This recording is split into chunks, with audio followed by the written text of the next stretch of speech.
Welcome to another episode. Shall we call it an episode? Well, another day at Coffee and Careers. My name is Trish. Coffee and Careers is a learning platform inspired and conceptualized by Dr. Casey Bradley. So the idea is to build and enable students and animal science professionals alike this way to be able to network and share and ease the shift from academe and be able to explore the range of work that we have, which can help everybody define success when it comes to animal health, nutrition, and its related industries. So today we are going to learn from Swine It founder, Dr. Marcio Goncalves. So Marcio is a swine nutritionist, a tech enthusiast, and he's got 15 years of industry experience under his belt. He earned his veterinary degree from a top university in Brazil and his PhD in applied swine nutrition from Kansas State. Marcio's been a global nutritionist for a major swine genetics company. He's reviewed diets for more than 100 customers, has hands-on experience in swine production, which has taken him to over 20 countries and has resulted in more than 100 research studies in pig nutrition and production. So Marcio believes in creating positive impact in the world through knowledge dissemination. And today he will be sharing with us on how he pivoted his career and built a platform wherein he is thriving. So please welcome Dr. Marcio Goncalves. Hey, Marcio. Hey, thank you, Patricia, for that kind introduction. I don't know, Casey, but I don't have anything prepared. I have some notes here, some bullet points, but I mean, hey, let's take it any direction here. Exactly. So yeah, I don't know what the expectations are. I mean, I have a bunch of bullet points here that we can cover, but I want to, yeah, Casey, you lead the way there. Well, thank you for being here. As I said, I think this is going to be fun because I get to turn the table on you, and you're normally a host, so I get to kind of ask you. Normally what we do is we have a chat feature, and people will kind of list their questions there, so Trish will kind of guide us through those. And if there's no questions, I kind of guide the questions Q&A. So the biggest thing I kind of wanted you to touch on is because, as you know, as I transitioned this last year, I reached out to you for advice as well, because you've totally transitioned out of a traditional nutritional role that we've had, both of us in our career.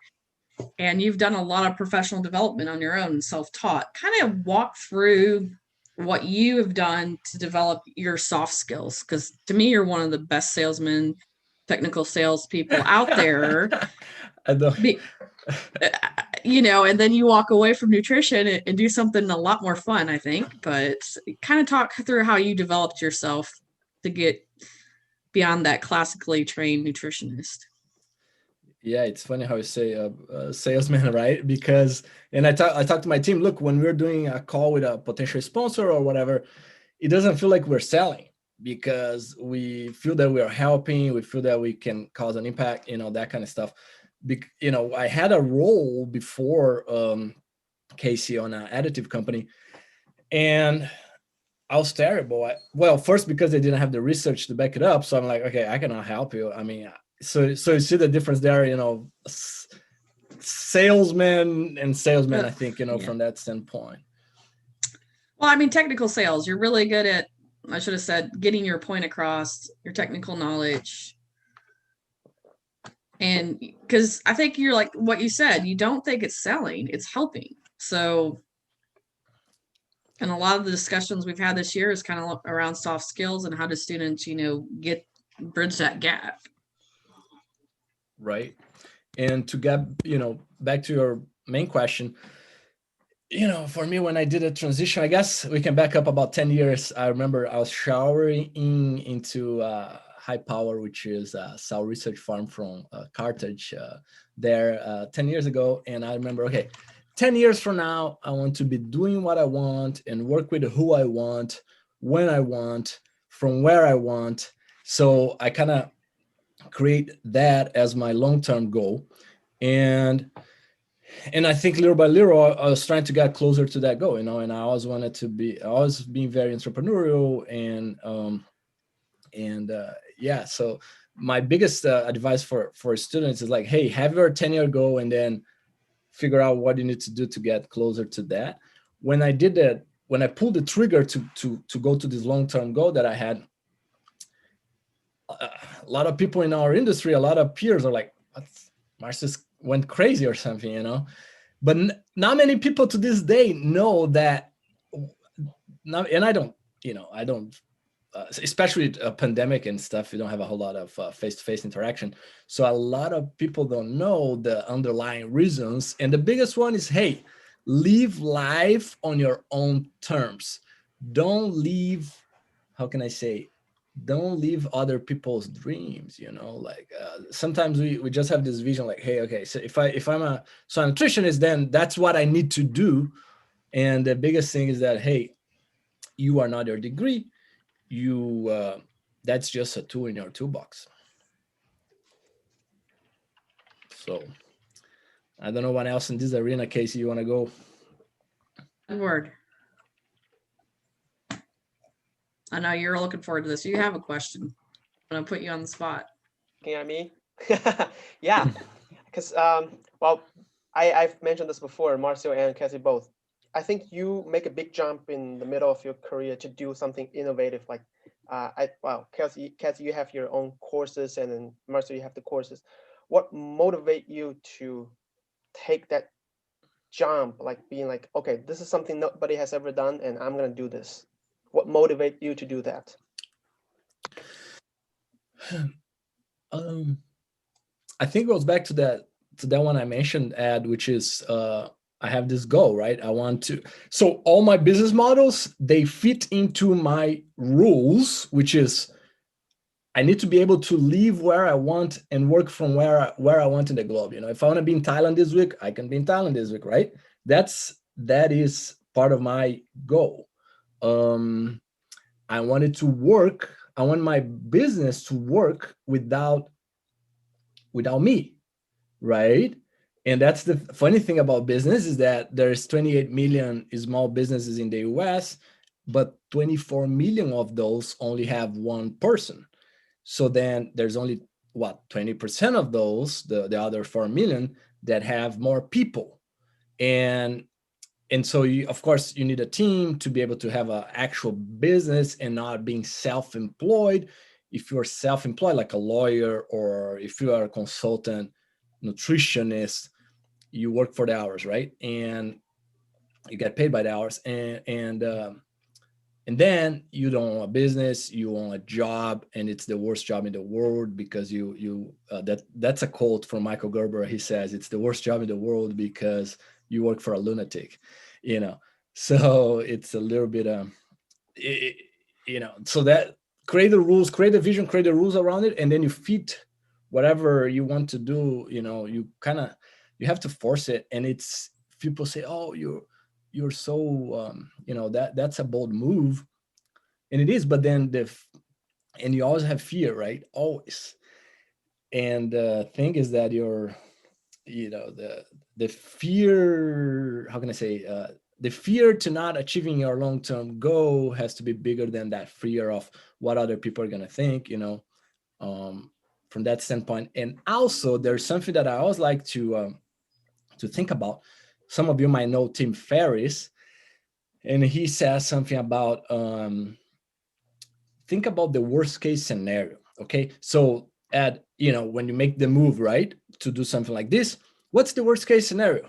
Well, turns out that the worst case scenario is pretty much everyone else's current situation, which is working for a company. So I bet if Casey was trying to find a job in the marketplace, or if I was trying to find a job in the marketplace, we could probably find it, you know. Maybe not, but we probably would. So that's the worst case scenario, you know. So it's not too bad, you know what I mean? Well, I got a question then, since we're both jumped and doing our own things. Do you think there's going to be more room for independent people out there? Or do you think it's going to be a select few that can live that? Because we've seen the up and down in consultants and that kind of thing. Do you think there's going to be a shift in the workforce to more independent contract workers versus set employees? I think so, yeah. Outside of our industry, but also probably inside of our industry. I think the younger generation, that's what people want. I guess is a little bit of a flexibility. And today is so much easier to create a business than 20 years ago, right? But I mean, you can open a business a few minutes, and then you can test your business model, with less than $100 very often. It's so much easier, right? You can create a logo in a website in 10 minutes. Everything is 10 minutes. So you can test. Profit's not at 10 minutes though. No, but you can test. For example, if you let's say if we had this idea here, right? Of this meeting that you guys have, right? Coffee and Careers. Okay, so this is an idea. It's just a PowerPoint. And then you meet with people that would be interested in putting money on that thing, maybe sponsors, maybe whatever. Hey, I had this thing. I'm going to start. I only have 10 slots for sponsor or whatever. Would you be interested in joining? Whatever. Yes, no, yes, no, yes, no. So that's it. But you test the business model with that Zoom meeting before spending thousands and thousands. Many people think that to create a business, you need to get a loan, right? And again, that is true for some businesses that you have hard assets. If you want to start a pig farm or things like that, of course. But no, really, you can either find money with family if you need, or in friends, or really creating businesses with less than $100 is, I mean, that's what I like. So I love your story. What do you do to keep improving every day? What do you do to keep you're so motivational all the time, high energy. How do you keep that up? With coffee. I wish I could drink more coffee. I have a little bit of a gastric ulcer, I guess, but energy, right? I think we are all like the cell phone, right? We have this battery and we need to fulfill it or charge that battery. Some people are more introverted, some people are more extroverted. Some people get recharged when they're, if they have a barbecue with friends Friday, Saturday, and Sunday, they are like ready to roll. On Monday, I would be dead because I'm more like, I can have only one of those a week, maybe, right? And I need other days to read, walk. This morning, I was just walking here on the beach, funny enough, before the meeting here. I say that because I figure out what recharge me, and then I just do those things, right? So I love to walk on the beach. I love to listen to music. I love to listen to books or read books, exercise almost every day. Those things recharge me. But I encourage everyone to find, what recharges you, and then just do that as often as you can. So one of the questions we have here from Dr. Owens, how much experience do you suggest before starting your own consulting business? All right. So, and it's funny that we're touching consulting a little bit, right? Casey, you touch a little bit in consultant, and this question is about consultancy as well. Before I get into this question, I just want to mention that for me today, consultancy is well, for the last year and a half, it's less than 5%. And now it's probably 1 or 2% of what I do. And I'm actually trying to get it to almost or to zero. Because again, it's not my goal to be trading my time. Like, that's not for my goal. Okay. Plus, I didn't find enough demand, Casey, there. And I would enjoy too. I never went after it either because look, Sunday afternoon, if the feed mill runs out of threonine, I don't want to be reformulating that diet. Okay.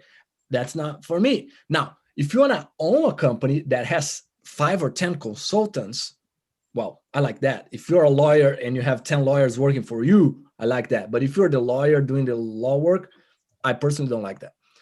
So how much experience? I don't know the right question. I feel that I have good experience, and I tell you, I didn't get a whole lot of demand. And again, once in a while, and again, it goes back to pricing as well. For example, that's one thing about paid speeches, right? I did a paid speech for one of the top vaccine companies on their internal sales meeting and / technical meeting in January, and I gave them a price that I thought they were going to say no, because that's what I wanted them to say. But they said yes. I was like, okay, all right, let's do it, right? Same thing for a year and a half ago, was October before the pandemic. So October 2019, I went to China for a week. And they asked me, okay, how much it is? And I gave them a price, so they would say no. They said yes. But now I'm thinking, hey, it doesn't make sense. For example, if I ask for the price that I would want, it doesn't make sense. It doesn't make sense. It makes more sense for me to be working on the business, if that makes sense. So I don't know, Casey, if I have a right answer for you. I don't know, Casey. I'm sure she might have some insights there. Well, Casey and Casey, I make this confusing between Dr. Owens and I. I don't know. It's your experience. I mean, obviously my experience is a lot different than most people. I grew up in swine production. I worked professionally in swine production, and then I managed research. And so I think it's your network. And I would say, even with Marcio, and it goes into Kelsey's next comment to get into here on the podcast and how that all started and how it's grown. But I think it's who you know more so than what you know. Totally, yes.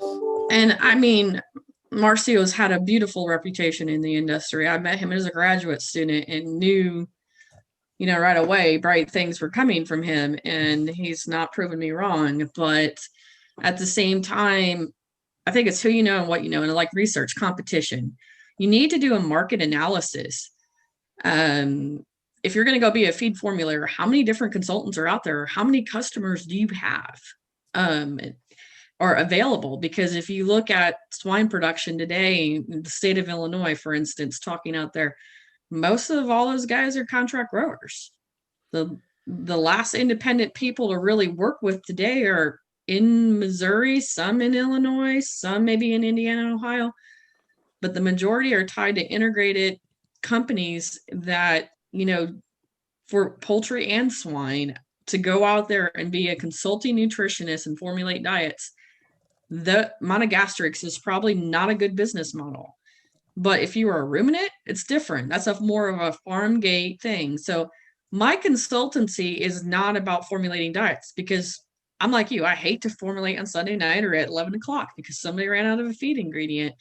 Today's market with no methionine and now hopefully no lysine. Oh my gosh, going back to the Stone Age of swine nutrition and poultry nutrition. But I consult on different things. I have a niche. I'm a feed additive expert. So that makes me a little bit different. I know production. So my consultancy hasn't been about formulating diets. It's about how to position and bring products to the market. I also have access to research facilities, but yet I did the business model on building a research barn and buying one, and it did not pencil. So I don't own that facility. Would have been great to have. But as Marcio said, I don't want to be tied to doing chores every day. If I can't afford to hire somebody to manage it for me, it's not something I want to do. And you had many great insights there, Casey. One is that some of you might know that something called the blue ocean strategy. What's the blue ocean? Basically, you create your own, you position your product or service in a way that you don't have competitors. Because if you want to be a swine nutrition consultancy or consultant, like Casey said, there's a lot of those and probably not a high demand. So why would you do that? It doesn't make sense. Create your own thing, your own positioning. Say, Casey, hey, I'm a consultant for repositioning your feed additive. Okay, that's interesting. There are not as many of those as there would be from, swine nutrition in general, or everything I'm doing right now. You find some stuff, but exactly what we're doing is a little different from some other things that you can find in the market. So you're just trying to find this blue ocean where you virtually don't have any competition. And the other thing I have to say is you want to be innovating, right? And also you want to be innovating fast. because if anyone copy you, you're already into the next things. It's, so that's something that we try to do as well. So could you touch on Swine It and kind of where it started and anything new you're working on? Yeah. So 8 years ago, we created a podcast in Brazil. It was the first podcast of the Brazilian swine industry, and it's probably still the only one that's only pigs, I guess. It's going well until this day. I have a friend that's been running that for the last 6 years or so, and then look how fun it is. I was working on that feed additive company that I mentioned, and I was like, okay, I was trying to figure out this plan. I told you guys I had this plan, right? So, okay, what can I do? So I can either work on this company for 10 years, my wife working on her job, and we can, hey, maybe have $1 million or $2 million, and we can be financially independent, and then I can do whatever I want. All right. But I was like, okay, what would I do what would I do? And that's the question I asked to you, everyone here, to think is, what would you do if you didn't need money or anything else? What would you be doing? And I was like, okay, I probably would be doing a podcast and interviewing people, because I'm a learner and I want to learn, so that's probably what I would be doing. And I was like, okay, I better off, I don't want to be working for 10 years on that company. So I'll do now what I would do in 10 years, So that's a little bit how the podcast came about. And also, of course, I had this past life on podcasting as well, which I enjoyed.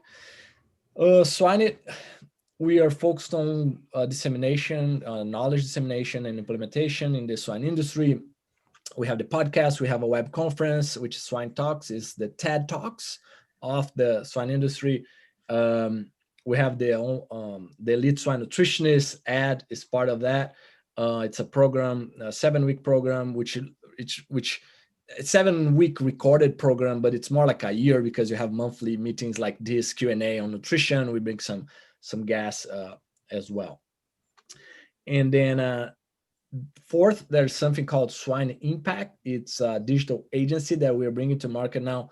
We already have 5 or 6 customers. And again, we haven't even announced, and we already have 5 or 6 customers, because we're testing that business model. Basically, is the first swine only digital agency. So basically, a lot of the stuff that we do digitally, we want to have some of the suppliers in the industry figure out, hey, how do you provide value? A lot of these companies, they want to sell, right? But there's something about giving, and then selling. It works, So that's that. And then the last one that we came, and it's gonna be in July, is the Pig Revolution 5.0, which is the smart farming web conference of the swine industry. So that should be fun as well. It'll be about 4 hours with some suppliers, and they are gonna be sharing what they have. So that's the idea there. Long term, we're probably going to be a little more on the softer side. Casey, you are a nutritionist. The diet formulation softwares, man, they look like 1990s, right? They're awful. They are 1990s. So imagine if you had a diet formulation software that was a little smart. Hey, are you sure you want to do that? Hey, this or that. Based on prices, market prices and whatever, you're probably losing money here or that. So that's a little bit of midterm. We might be playing on that arena as well. Not only that, but other softwares like that. Leticia wanted to know, do you have any opinions on an MBA? MBA, right? MBAs are probably fine if you want to work for a major corporation. If you want to open your own business, MBAs are rarely. I know there's like YouTube MBA. Yeah, YouTube is great, and books are great. And there's a university called Babson College in Boston. They have some online. They are the best on entrepreneurship in the country. So that's good. Yeah, MBAs. I know Elon Musk said once that they hire people despite of their MBA, not because of it. It depends. If you want to climb the corporate ladder, it probably helps, you know. But let the company pay you for it. Yeah, exactly. If you're going to go corporate, do not pay for an MBA on your own. That is something you negotiate and say that you want in your first 5 years and get them to pay for it. Most companies will pay for it, and with a requirement that you have to stay, right? Right. But yeah, I have learned more on YouTube and books and these new courses by people than I ever would thought. And that's kind of what Marcio is trying to do. That's what I'm trying to do is we learn nutrition, we learn how to formulate diets, but there's so much more to business and connecting with people than that. And so where do you find that? So I'm going to send out a poll. I'm just curious, do you have any books to recommend recently? Myself? Yeah. Books in general, let's see. I highly recommend people reading Rich Dad, Poor Dad from Robert Kiyosaki. There's another book from him. It's called The Cash Flow Quadrant. It's amazing. There's a book from Brian Tracy called Goals. It's about the importance of goals and how if you have written goals and you review them weekly, you can get far. And that's one thing here. Let's do a quick. I know you're doing one poll here. We're gonna. Can you create these polls on the? Yeah, I can. Can you do it yourself, or do I have to do it for you? I don't. You want me to do it? I'll end this one and share. Yeah. And then. I don't know, because I have a poll question here. Let me see if I can create a new one. Yeah. Basically, if you can ask everyone, hey, do you have goals? The second is, are those goals written? And the third is, do you review these goals that are written weekly? Okay, what's your poll question? The first one is, do you have goals? Oh, come on, computer. Brandy said, and do they have a timeline? Yeah, that's exactly. Yeah, and by goal, we're talking like smart goals. They have to have timeline, be realistic, aggressive, and those things. But great point there, Brandy. And do you measure your goals?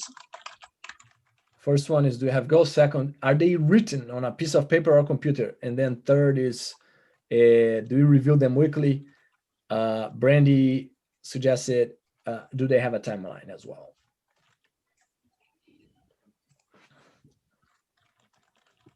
And I missed the result from the first poll. I was curious what everyone.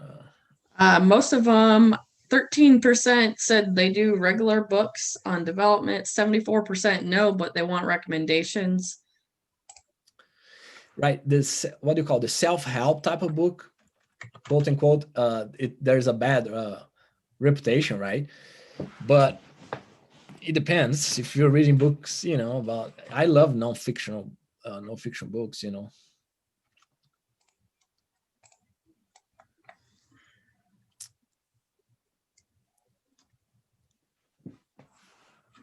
Is that coming along there, Casey? Yeah. So now I'm going to go to poll 2. I hope I got enough questions for everybody. It just took me like 6 months or more to learn how to do polls in Zoom. So that's cool. I don't think I know how to do that on the fly. I need to learn that. And last week we did the breakout rooms. So just trying up some different things. That's cool. And I've heard lots of great things coming out of breaking new grounds. I have a lot of students on here. Do I have to pick on a few of these to ask more questions? Wow, I just realized we had 20 people at the beginning. We had 37, and we have the Dr. Lydia Rand, my good friend. So her husband is one of my coaches. So there you go. Small world. Who am I going to pick on next? Not everybody has Clint. Do you have one? Beth, Kate, Marianne. Spencer had one. Oh, you are here. Do you have any system that you use in your decision-making, learning, and execution processes? Has this changed since you've switched careers? Great question, Spencer. Yeah, that's great. Decision making, learning, execution. Boy, we can probably spend 4 hours on that question because I love that topic. So let's see, decision making, and we just got the results here. Do you have goals? 92%. Yeah, most people have goals. Are they written? Only half of the people have they written. Do you review them weekly? Yeah, so you definitely want to write them down 100% and then review weekly. That's it. And you have 10 years, 5 years, 1 year, 3 months, 1 month, 1 week. And then that's how you review them weekly, because you're breaking that 10-year goal in a weekly basis, So cool. Decision-making system. So one example there, Spencer, let's say if you're coming out of grad school and you have a bunch of offers and you want to figure out what you do, you just put that on a spreadsheet with some parameters that you like, hey, if I want to travel the globe, does this job allows me to travel the globe? Yes or no? Okay. Salary or benefits, whatever. Is that good or not? You can create a little scale there, right? Okay. How much learning, is there a good mentor there that someone that I would love to work with? You put that. And then you can create a little weighing, how much of each one of those parameters are important to you. You can do like this little weighted average and put a little bit of a objectiveness, I guess, for that decision-making process on that same arena. For example, right now, every day I have a lot of ideas to either potential new businesses or how to improve what we have right now, and I write them down, and we put that on we use Monday.com. Some of you might know Monday.com, might know Trello. Trello is a good one too, but Monday is we prefer Monday a little better. A good thing about Trello is free, Monday's paid. So we put that on Monday, and then we have something we call backlog of projects. There's like 300 of those items, and then we classify them by the timeline, like short-term, long-term type of goal.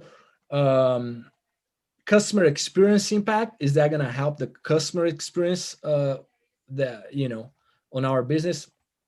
Financial impact of that idea. I'm sure there's one more that I'm forgetting, but we also put some weight in it. Oh, the other one is the amount of work required, and these are all somewhat subjective. You just do your best judgment, and we put a little bit of weighing, and you put it on a scale, and we sort that, and that's how we know which projects we're going to be working or how we're going to be improving what we do today. So that's decision making. Learning, boy, you need to be using your free time, right? If you're driving on the road, you need a podcast or an audiobook. Right now, I drove from the beach, right? 15 minutes. I was listening to, some of you might know the app called Blinkist. Amazing. It's summary of books. I just listened to a summary of a book coming to here, right? And I like books because they are like a little apps that you install on your brain, right? It's just a new idea that you just installed in your brain. On learning as well, Casey mentioned on YouTube.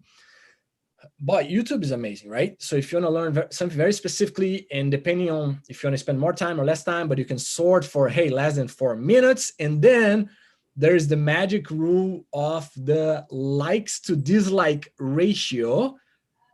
That's something I created. Never heard it, never seen that anywhere else. But basically, you divide the number of likes for dislike, and if it's 20-1, it's okay. So that's the minimum amount of quality that you want to expect on a YouTube video. If it's 100-1, that's like top notch.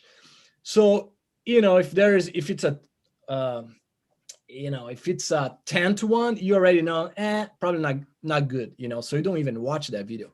So that's just a quick way to know in seconds if you should be investing that time or not. Finally, Spencer, on execution, for example, for our businesses, I know a lot of people that have business, and a lot of times they don't have like weekly meetings. And I ask, why you don't have a weekly meeting? Oh, because we talk all the time. okay, that's not good, because you want to have a weekly meeting that you're going to be talking specifically on an agenda, and in our case, we have a dashboard, KPIs, weekly KPIs. We have a 30 or 40 metrics that we measure every week. How are things going good, going bad? That's one thing. And then we go to our projects. How are they? So every project, and they're like micro projects because they need to be finished in 7 days.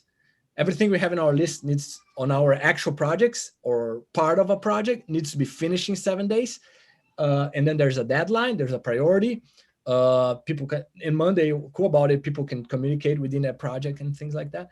So that's about execution. And I think it works very well, that it's like a pulse, it's a pulse when it comes to the dashboard and the projects. Things move very well remotely. Some people in my team I never met, and that kind of stuff. So I have a question, because I've been getting a lot. I still have business coaches and different things, and I think this goes into life coaches. Obviously, you've done things differently than most. Do you have to do it the way everybody else does it? Or, I mean, can you be your own unicorn? How do you do that and keep confidence that, obviously you got your KPIs, but everybody tells you, well, you're not doing it right, or you have, too many ideas, or, that kind of stuff. How can you be your own person in a company, outside of a company, as a student? How can they become that? Yeah, that's a great topic. Honestly, I think that's the only way to live a fulfilling life, right? You have to figure out what you want long term. And even this little book that I was listening this morning, it said, hey, the more successful you are, the more haters that you're gonna have. And they mentioned, hey, Obama, I think in his second election, he won for 51%. So that means 49% of people didn't want him, and he was still one of the most powerful men in the globe, So that's, you're always gonna have some of that. But you have to keep going, you just have to don't spend enough time. Now, you do want to have constructive feedback. And Ed knows, right? We do some surveys and things, and we're going to be doing way more. And we're also going to be doing like some micro surveys. Some of you may have seen on a website, there's any website says, hey, was this information helpful? Yes or no? That's a micro survey. So we're going to be implementing some of that concept. But that's also some feedback there, but also asking people like, hey, what do you like the most about this thing, and what could be better, and be honest.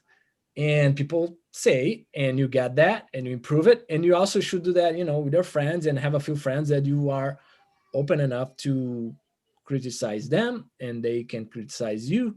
And I think that works very well. I've always found value in constructive criticism. And even as a manager, I've been told, it's not what I say, it's how I say it. Any way to work on that? We've had, I don't think Paul's on here, but he had a similar question in the past of how do you get over if you have a dominant type of personality where you're not offensive? How do you work through some of that? You've worked in multi-cultures all around the world. Right. That's a problem I have. I'm trying to get better is exactly what you said. It's how you say, not exactly what you say. So you can run the next poll there, Casey. How many people have done the DISC profile test? So we're gonna get you guys. Everyone has done that. We haven't done the disc yet. I'm trying to, once I get all my sponsorships in, hopefully we'll have some free opportunities for them to take that. Cool. But maybe some of them's taking it, but let's run another poll. It's amazing. And you do that, and you do the strength finders as well to really know yourself. That's extremely important. So in my case, on the disc, I'm like very on the D, and also on the C, which is the more analytical. D is more dominant, and I'm not very high on the other ones. A lot of people think, hey, Marcio likes the spotlight, right? Because I have this podcast, whatever. I'm like, I know. No, honestly, if you follow our Instagram, I rarely post things there, because I really don't like the spotlight. But I do it anyways because that's what needs to be done. Back to your question is, Casey, boy, something I'm working on right now. I don't know. I'm very intense. I'm intense, but the biggest thing, my wife is the ass on the disc, and she's very sensitive about things, right? Like the asses, and basically, I tell her and other people. A lot of people in my team are ass as well, which is the green. Their colors, right, for the disc, and I say, look, a lot of times when I'm having a discussion, it's about an idea. It's not a discussion between people. It's a discussion of ideas, which works very well with me. But then you gotta ask, that person takes that thing personally, So being very clear about that. And the other thing, always try to get better. I try to get better. If I can get better 1% a day or 1% a year on something, that's great. You have the fixed mindset and the growth mindset. Fixed mindset, people say, hey, I'm that way. Yeah, I cannot change. Okay, that's terrible. Growth mindset is like, hey, yeah, I can probably get better. It's hard. It's very hard. But if I can get better 1%, at least you have your mind open. Okay, I can probably get better. 1%, you might get better, and some stuff you get much better. Others harder to get better, Yeah. I think Lydia's got a good question here. How does your coach help or have helped you in your career and or personal life? Hey, it's your husband, Lydia. You can ask him. Yeah, so I have Murilo, which is Lydia's husband as coach, and we hired a business coach as well that's more focused on creating systems around the business to make the business serve you instead of you being a slave to the business. And then a few months ago, I hired a fitness coach. So let's see if it's gonna work. But it's good as well from diet and exercise. But in general, so Murillo, for example, we meet every 2 weeks and we go over my goals. Okay, so the next level, I guess, after you review your goals weekly, you can meet with someone and they're gonna keep you accountable, right? Hey, you said you're gonna do that. Did you do that? So that's the biggest thing that Murillo and I work on. But I know I've talked to him about other tools, right? Like, self awareness. But something I remember to this day, I was driving to a customer, I think, right before I pulled the trigger, and I was on the phone with Murillo, like, man, I think I'm gonna pull the trigger, whatever. And we were talking about it. And then next time we met, we did a little matrix, right? The pros and cons of each one of, like a SWOT, pros and cons of each one of those two decisions. And that really helped, for example, hey, if I leave the job, I can spend more time with my son. Now he's 10 months old, so all those things played a role, on that decision. So I highly recommend having a coach. It's amazing. And Lydia says she can't ask her husband, so that's a good coach then, right? Yeah. I think we've done some group coaching through this program. We've tried a little bit of that, and I have an accountability group. It was really small. A lot of you didn't sign up for it, and that has been great. We meet once a month. There's 4 of us, and we go through our goals, and we're holding each other accountable, but we're also helping each other. So I've really enjoyed that. So we are working on things like that for you guys to have that here too, as a support network. But it was funny. Linnea, you all know my coach. I've had her on, and she said, there was going to have to be something to push you off the ledge, because I'm not that risk taker. I was on a financial plan, anyways, to get there, and it was a 1 to 2 year out type deal. But I got pushed off the ledge, and like all my career, it's sink or swim. So I think if you have a dream or a goal, you'll find a way to make it happen, and you just have to trust yourself. And sometimes if you don't have confidence, a coach can really help you, or a therapist, as they say, Maybe a coach is a cheaper version of a therapist, but either Totally. way, I recommend both. Right, totally. Vic has a question. How do you define success for yourself and also when you're starting a novel venture? Hey, Vic. All right. So I think a lot of what I talked so far is the way I define success to myself, right? Work with who I want, when I want, from where I want, and that's that type of thing. It's good that you asked that question because success is extremely it's person to person. So don't think that the way I define success is the way you should, right? Figure out for your own. If you also write down what is the ideal day, right?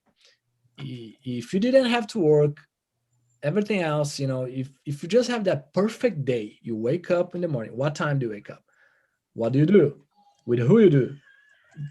Figure that out. And first you're going to find out that you actually don't need a whole lot of money to do that, which is very interesting. And to accomplish those things that you wrote. But then the second part of your question is when starting a novel venture, and I think that is also person to person. In my case, I joke with my wife sometimes. I think that I have this monster in my head that I battle because it's too many ideas in my case.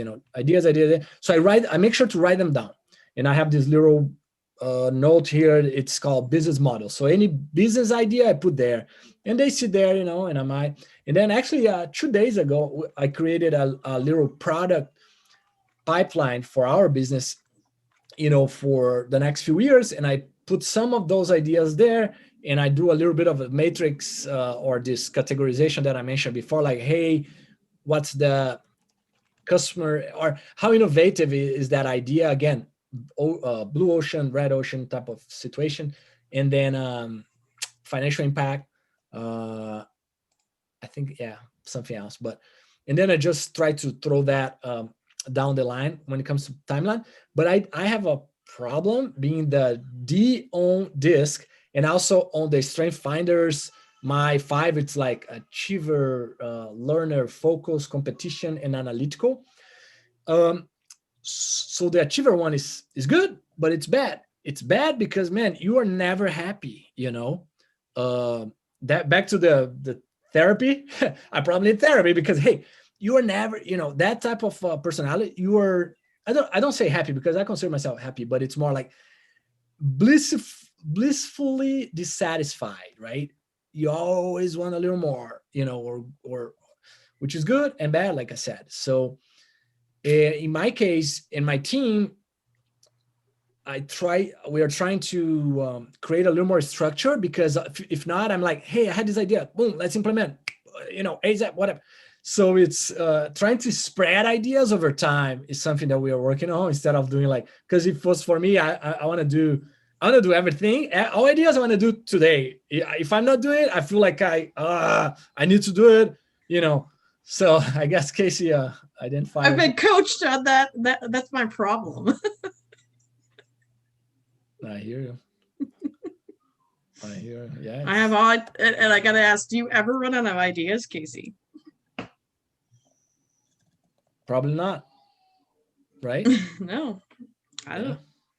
Yeah, I have too many ideas, right? But again, yeah.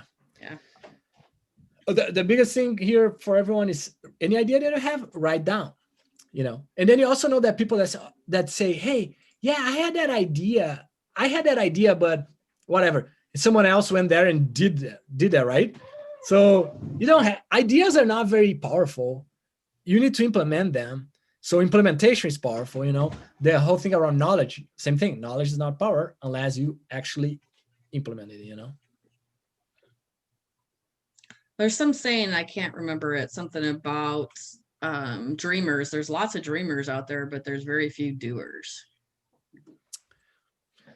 This is interesting that to say, Casey.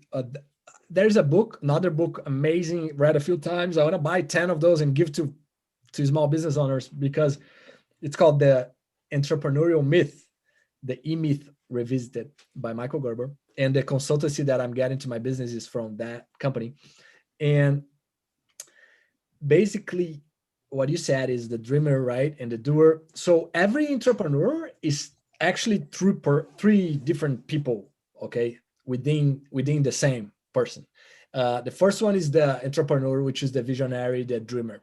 Second one is the manager, which is the organized, I talked about Monday, and you're organized and you have the Dropbox folders very organized. So that's the manager. And you have the technician, which is the doer, which is the, if you like to, a lot of people like to cook and they say, hey, I might open a restaurant. And they don't understand that just because you like to cook, if you actually own a restaurant, you're not going to be cooking, my friend. You need to focus on the business. The business is the product, not the product, So one of the reasons many entrepreneurs fail is because they are the technician. We talked about the swine nutritionists, the lawyers, but they cannot get out of that and become a manager and entrepreneur and have the vision and create, the manager is going to create the systems, So that's interesting that you mentioned those words, because it's very interesting. I love that topic.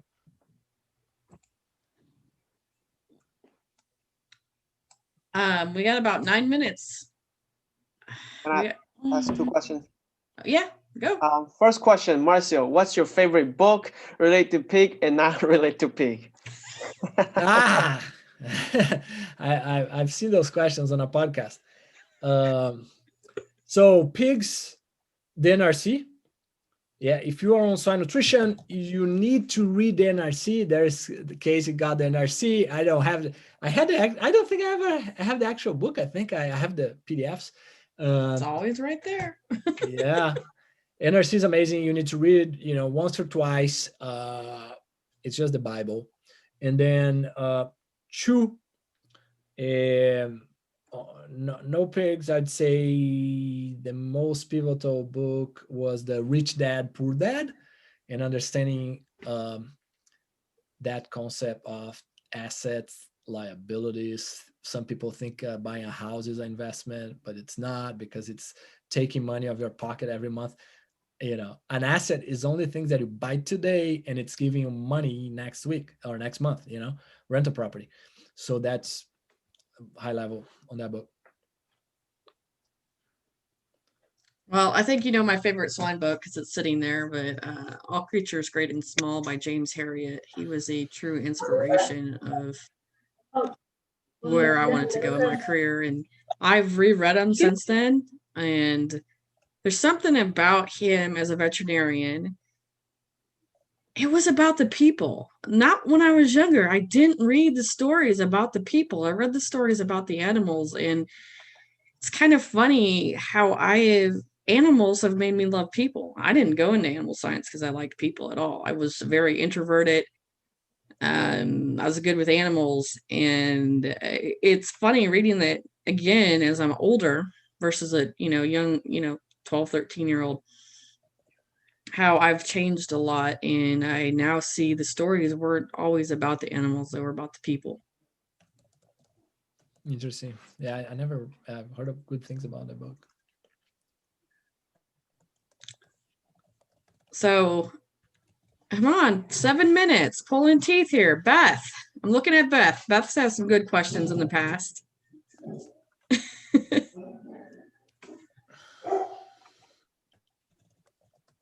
Okay, Sarah, do you have any questions?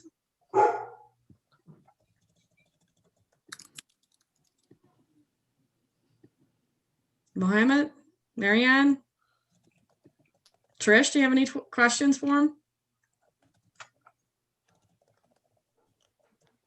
Everyone is quiet.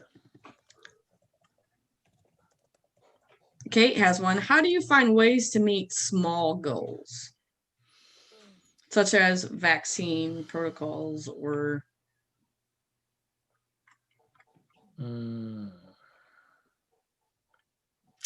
things that you can't just look up? All right. So I think what you're saying, things you can't just look up, I guess, is the whole thing around trust but verify, right? I think this is along those lines. So if you're not there, And again, I probably mentioned the word systems too many times on this call, but create a system. If something's not working, say a vaccine protocol is not working or whatever, people are not implementing anything, or you are not implementing something that you wanted to implement, don't think, or in your business, right? You don't think that it's your fault or it's someone else's fault. Think that is a system that is broken or missing. So everyone heard about SOPs, right? Standard operating procedures, and it's kind of boring, and it is. But honestly, a very well-run business like a McDonald's franchise, nothing more than like 100 or 200 SOPs. So that's when you have 100 or 200 SOPs, that's when you don't become, slave to your business. Say that again. So sorry. That was my cat. I didn't know I was on mic. I'm glad I haven't been talking this whole time. This is Casey Owen. My cat's over here next to me. You're good. Say hi to your cat.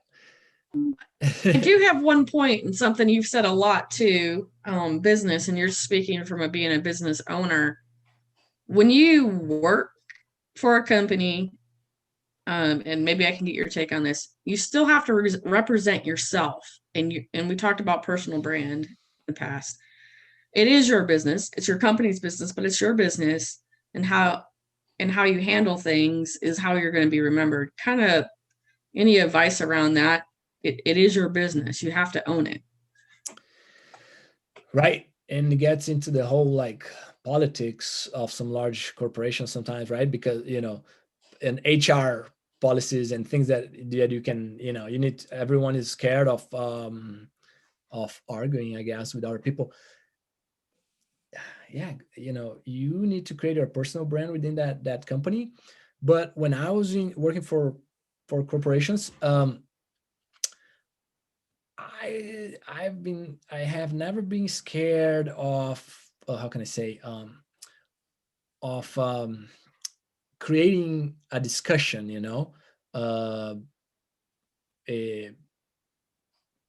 very often I think people just like whatever, I if there's a problem, I'm like, okay, who is responsible? I go, my personality, I go after, and I don't care, not a whole lot of politics,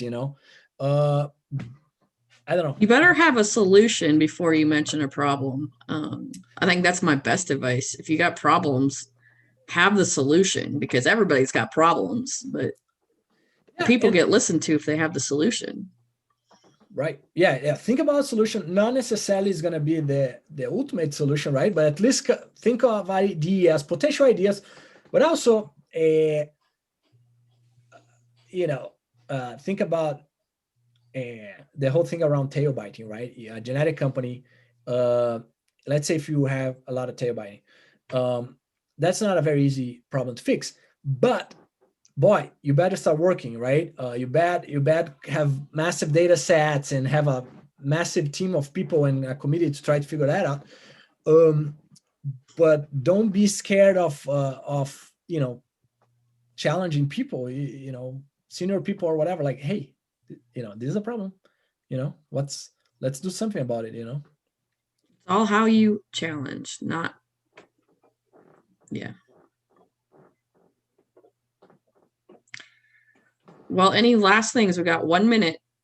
If nobody else, I will ask another question for both Cassie and Marcio, because I feel like you guys are in the industry for a long time and you know everybody. But going back to the personal development for students, when we're in students, we didn't bring a lot of value to the industry people. What should I do to like start that network and then like start a conversation with people, and how to do that? Casey, you want to start? Well, I was going to say, Edward, I think you already are. I mean, you got on LinkedIn, you're meeting people, you're involved with a few people that I know, in getting out there, and people are talking about you when you're not in the room. And that's kind of what Ashley said. You got to get people to advocate for you when you're not in the room. And so that's building that network, talking to different people. So I would say you're still concerned that you're not doing it, but I can tell you you're doing something right because people are talking about you. And so you'll have to ask CG what I said about you in our meeting. So She did tell me. I really she did. appreciate that. She already knows. So you know. So people are talking about you when you're not there. So that's a good thing. Building those networks. I hate to say this, saying yes when maybe you don't have time, finding a little extra time to do special projects, going out of your way to meet people. It's hard. And I got some new stuff coming. So just wait. We'll see if we can keep growing that ability to network virtually. So I love it. Yeah, I think the only thing I mean, I love what you said there, Casey, on the branding. Well, we have a branding consultancy for our company in Brazil. We have online courses and similar things that we have in English. We also have in Portuguese, and we have this branding guy, and he said, look, what's the branding about a company or about a person is what people talk about you when you're not in a room. It doesn't matter what the brand says, right? So that's very cool. And the other thing you mentioned there, Casey, that I love is, and I create this arbitrary number of 35 years old. Until you are, or for me that worked, until you are 35 years old, you virtually have to say yes for almost everything, you know. So even I don't know, yeah, do it anyways. You're gonna meet people and that kind of stuff. After that, you probably should say no, because then you start kind of focusing a little more on whatever makes sense for you, you know. So good points. Great advice. We're out of time. We don't want to take any more of Marcio's time. He's a busy CEO and he's got lots to do. Thank you so much. My pleasure, everyone. Hey, nice to meet you. Hey, whoever is on LinkedIn, if you want to connect with me, I'd love to connect with you there. And thanks so much, Casey, for everything you're doing. Really appreciate that. Yeah, thanks. Last comment before we go. If Hyatt Frobos may or may not be on in 2 weeks, depending on how he's getting on with his recovery, there's a link for feedback. But also, if you haven't checked out our newsletter, the scholarships are open to get your articles in this month for the first round of scholarships. So if you need more information, email me or private message me or comment on one of our social media posts. So thanks, everybody. Have a great week. Thanks, everyone. All. Thank you.